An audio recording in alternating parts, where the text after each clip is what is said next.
تعامل روسیه، اروپا، هندوستان او نور نړۍ له افغانستان څخه څه غواړي؟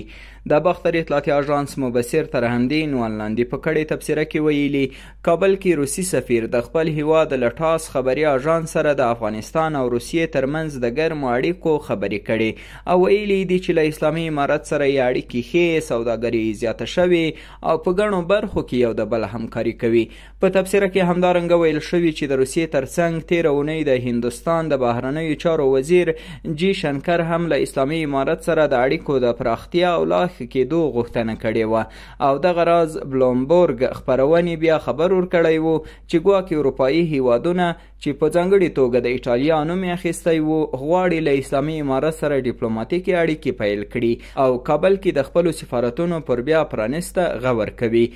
د مبصر په اند دوحه کې د اسلامي امارت تر سیاسي بریا وروسته نړۍ غوښتنه وکړه چې د افغانستان خاوره به د هیڅ هیواد پر ضد نه کارول کیږي. هغه غوښتنه چې پوره شوه او په تیرو نږدې 3 کلونو کې د نړۍ په هیڅ هیواد کې داسې کومه پیښه نه ده ثبت شوې چې ریښه یې له افغانستان څخه خړوبه شوې وي. نړۍ هغه وخت د افغانستان له نشه یي توکو سر ټکاوه خو اسلامي امارت په یو ثابت دریځ سره د نشه یي توکو د کار تولید او کاروبار مخه ونیوله او هیواد او نړۍ دواړه له یو لوی سرخوږي څخه خلاص کړل. د مبصر په باور همدا دلیل دی چې د نړۍ هیوادونه ورو ورو له اسلامي امارت سره تعامل کولو ته راوړاندې کیږي او غواړي چې افغانستان کې د خلکو پر مټ آباد دغه نظام سره اړیکې ولري. مبصر زیاته کړي چې د اسلامي امارت په راتګ سره نړۍ 3 مهمې ګټې کړي چې عبارت دي له د افغانستان له خاورې نړیوال امنیت ته خطر نه پیښېدل، د نشه یي توکو کاروبار بندېدل او نړیوالې سوداګرۍ ته